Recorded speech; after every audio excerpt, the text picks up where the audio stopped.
did a little VI. When we were younger, you were mine. My confession, man, I'm thrown and I don't know what to do. And it was hard. There were a lot of things I seen and a lot of positions that I think I was put in where I had to make very, very tough decisions in my life about who I would be. I was 13 years old. I'm around grown women and I'm seeing them do things and have experiences that I'm not quite ready for, you know? And I think that he was just trying to show me the lifestyle. However, that's not what I was there for. I was there because I wanted a career, man. So we would fight, we would tussle. More than often, I think Puffy would say, man, you got to chill. Like, you just a little bit too intense. You know, you got to relax. Yo, man, I'm here to work, man. I ain't sang in a week. I mean, I'm 13 years old. Have you caught up with the latest chapters of the Usher confessions? Yes, sweetie, that Usher. The one who's been the talk of the town for everything from passing around, let's say, less than desirable parting gifts to making headlines for love life drama that's got us all clutching our pearls. And don't even get me started on the cast of characters he's been seen with lately. Controversial doesn't even begin to cover it. So what's the real scoop here? Come on, Usher. The floor is yours. Born into the world in Dallas, Texas, to Janetta Patton and Usher Raymond III, our little star was practically serenaded into the music scene from the crib. Raised in a home where Sunday best wasn't just for church, and discipline was served up alongside love and gospel hymns, it's no wonder Usher's pipes were destined for greatness. Choirs and local talent shows were his playground, and honey, did he play. Now get this, the family up and moved to Atlanta when he was just 12. Why, you ask? Oh, just chasing the dream in Atlanta's buzzing music scene. And who was leading the charge? Mama Bear Janetta, turning manager to make sure her cub got the spotlight he deserved. So little Usher, at the ripe age of 10, was already making moves in the R&B world with a group called New Beginnings.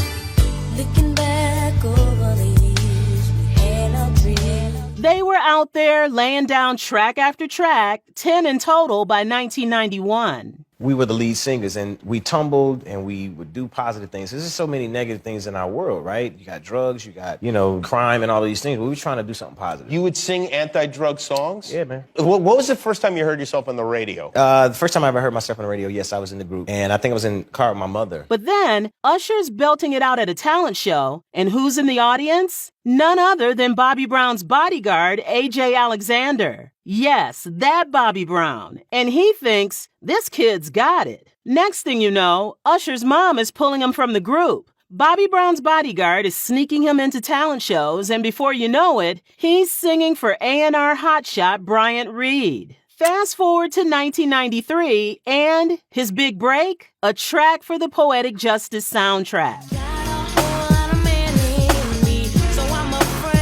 Just when puberty tries to ruin the party by messing with his voice, Usher hangs tight and schools under Puff Daddy in New York. They decided that Sean Puffy Combs was the person that really helped me understand what it was to exist as an artist. I am the manager. I am the spokesperson for Usher. And I'm telling him, look, you're going to put me in the studio, man. You got Biggie Smalls in there. You got Craig Mack in there. You're going to make me a priority, too. I'm not here to party with you. I don't want to go to the clubs. Matter of fact, I'm too young to even be in here. Why you got me in clubs? I think as a kid, I realized, hey, look, that's not my ring. That's not my moment. That's not my bottle. That's not my drink. That's not my celebration. So I'm not here to celebrate. I wanted people to be excited about me the way that they were excited about him. I wanted my own success. Usher didn't just bounce back. He soared with his debut album in 1994. But let's talk about 1997, the year Usher didn't just walk, but moonwalked into fame with My Way.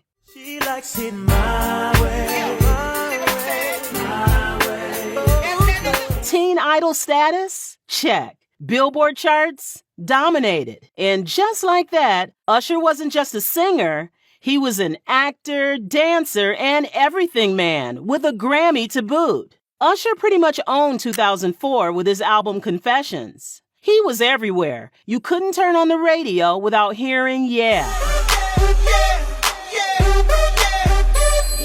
Or accidentally confessing your secrets because, well, Usher made it cool. Then he took a little me time, disappeared off the radar, only to burst back onto the scene in 2008, serving us hit after hit until about 2012. Usher's grand re-entrance in 2014, can anyone actually recall what happened there? Go on, I'll wait.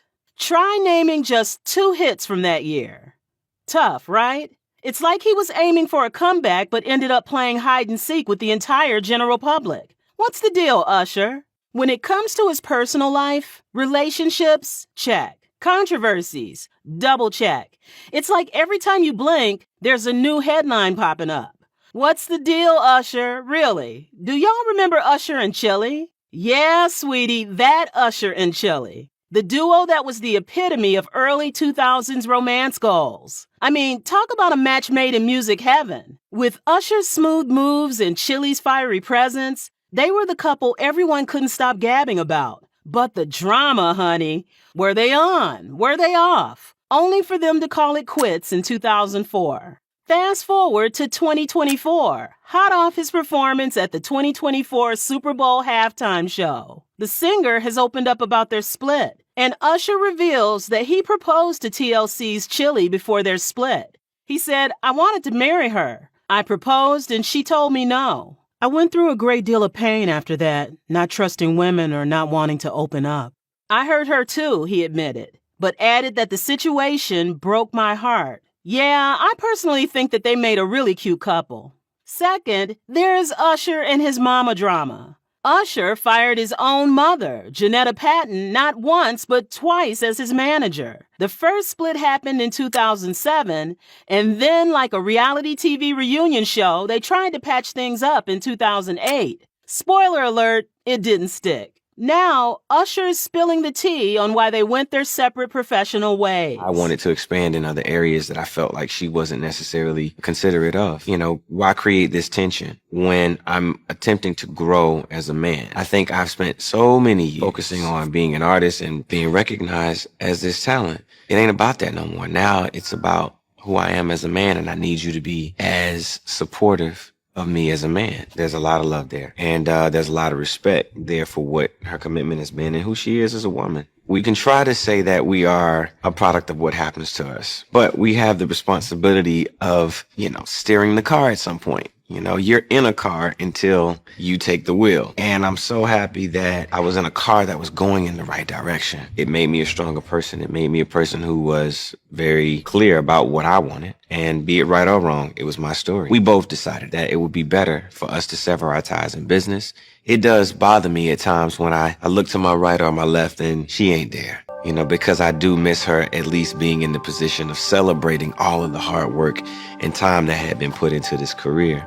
I appreciate her for her contribution. I appreciate her for her commitment.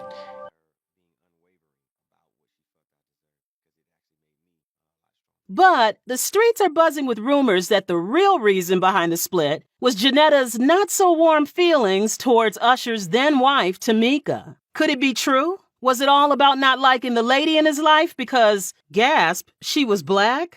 Then comes the Tamika drama. These two lovebirds with a spicy 9-year age gap went from the glam of the stylist chair straight to the altar. But Usher got cold feet right before the July 2007 wedding, only to say, "I do" a hot minute later. Drama much? Fast forward a few months, and baby Usher 5 makes his grand entrance, followed by his brother Naveed Eli. But before the ink on the birth certificates could dry, Usher was like, "I'm out," and filed for divorce in 2009. It was a nasty divorce, with accusations flying faster than tweets during a celebrity feud. I really felt like the marriage was not going to work before Naveed was born. When we had Usher, it was by far one of the most incredible moments of my life.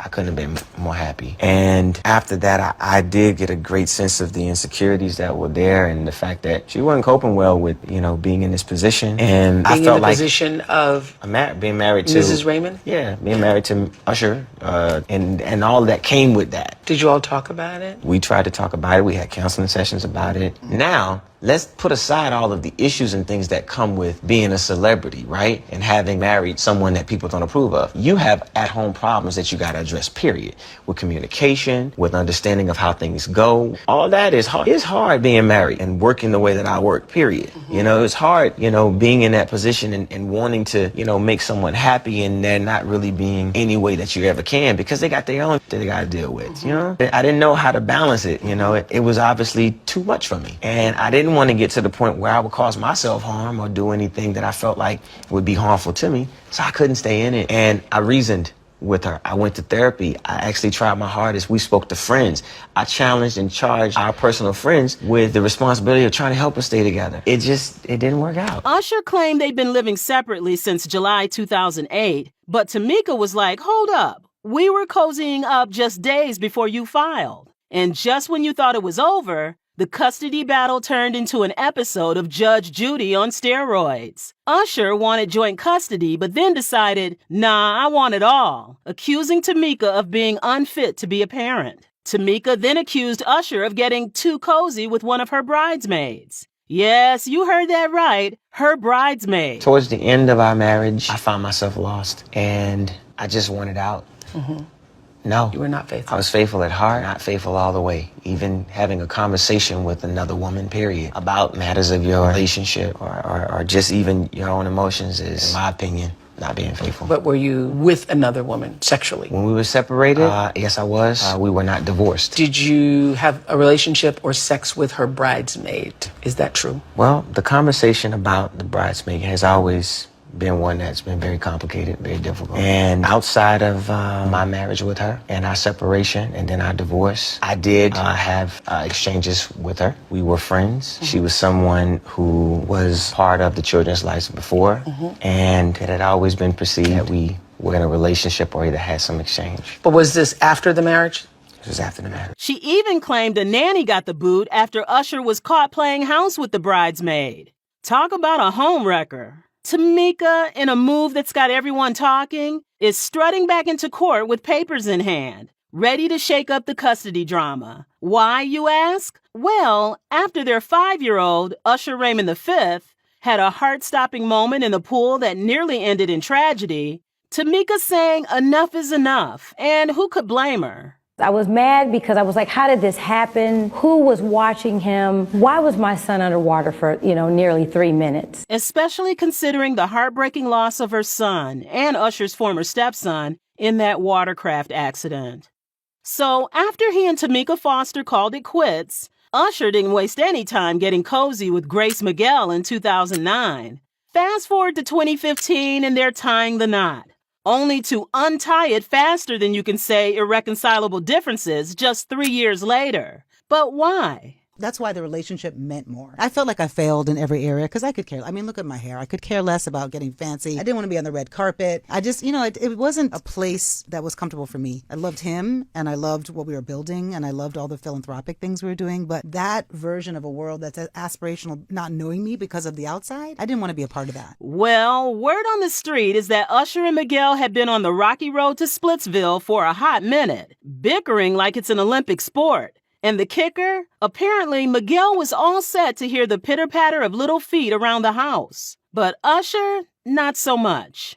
Grace really wanted to have kids, and Usher was like, been there, done that. And just when you thought their love story couldn't get any more daytime drama, rumors swirled that Usher was out here spreading more than just his chart-topping hits, if you catch my drift. So on July 19, 2017, the internet practically broke when documents started making the rounds, spilling that Usher might just be the host of a not-so-welcome guest since around 2009 or 2010. Yup, we're talking about the herpes virus. And it seems he might have shared it with a partner back in 2012. Yikes. Allegedly, Usher was playing Santa with his checkbook, covering his partner's doctor bills, and coughing up a cool $1.1 million to settle what whispers in the wind are calling a civil suit. Talk about an expensive oops. Just when you thought it couldn't get any juicier, another bomb drops. Another lady comes out of the woodwork filing a whopping $10 million lawsuit against our R&B prince, claiming he exposed her to the virus without a heads up. A big no-no in the eyes of the law. But here's the kicker. After she supposedly tests positive, she doubles down and cranks that lawsuit up to $20 million. So what's the real deal? Is Usher really the gift that keeps on giving, or is this all just a major misunderstanding? Usher's strutting into that Georgia court like he owns the place, asking them to toss out the lawsuit. Why? Well, he's basically saying, babe, I didn't sign up to be your guardian angel, claiming he didn't owe Helm a duty of care. Oh, and he's tossing in a classic, you knew what you were getting into, with the whole unprotected shindig. Ouch. But the drama doesn't end there because Usher and Keke Palmer are stirring up the social media pot with a little teaser that's got everyone's tongues wagging. Usher's dropping hints of a duet titled Boyfriend, singing about somebody's boyfriend looking for him. What's really going on between these two? Word on the street is that Keke Palmer shows up to Usher's show dressed to kill in a sheer dress, turning heads and dropping jaws. Usher, being the smooth operator, serenades our Emmy-winning queen with There Goes My Baby, and they share a dance that's got everyone talking.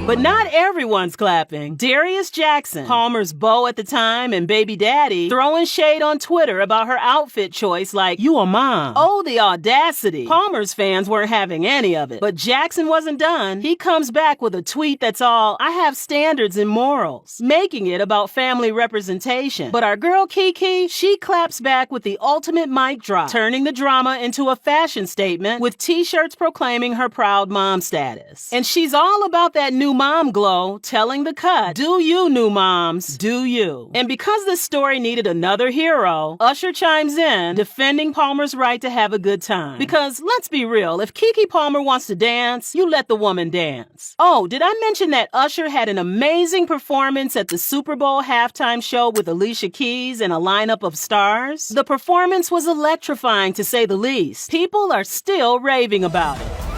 Got me like, oh my God, I'm smooth. So, our boy Usher, yes, the smooth moves R&B crooner, has apparently taken a little detour recently on his dance card straight into the bed of none other than, wait for it, Russell Simmons. And not just any place, but in Bali, baby. Now for those who've been living under a rock, Russell Simmons, the big shot co-founder of Def Jam, has been swimming in some seriously hot water with accusations that could make anyone's Spotify playlist skip a beat. We're talking allegations of rape by at least a dozen women. Flashback to 2017, and Simmons is like Houdini, vanishing to Bali faster than you can say extradition treaty, I don't know her. There's a song by Houdini, I'm a hoe, you know I'm a hoe. 3 different girls after every show. Culturally, we thought that was the right way. And a number of sexual partners and compromising positions I put myself in is beyond anybody's imagination. You said you had more foursomes than most men have partners. Yeah, it wasn't really that. I think it was cultural and silly and egotistic and sad and from an insecurity that feeds it and a lot of reasons why we were that way. If you slept with as many people as I slept with, thousands. I spoke poorly to 12 of them. I spoke poorly all the time. I'm a Def Comedy Jam guy. I was crude. So how many compromising situations was I in? And if you call that person and say, can you help me help these other women, then you can get them to tell a story and reimagine a story. And I'm not here to say what they were thinking, but I can simply tell you that I was in so many compromising situations that people can have a recollection from 30 or 40 years ago. And it can be different from my recollection. And it could be one where there was perhaps collaboration. If you had more foursomes than most guys had once, could someone leave and feel hurt? Could someone leave and feel they wish they hadn't? Could someone reimagine a story out of thousands of people? Could someone want notoriety in a market where people thirst for fame, even infamous? Could someone who just came out of jail and want to sue you because they had an experience and they can reimagine it just a little bit different? And could you be vulnerable enough to accept it? I took 9 lie detector tests. People don't know that. 9 separate. 7 from the chairman of the Polygraph Association. 1 for each of the serious accusations. When someone said, for instance, I was violent, one person said that.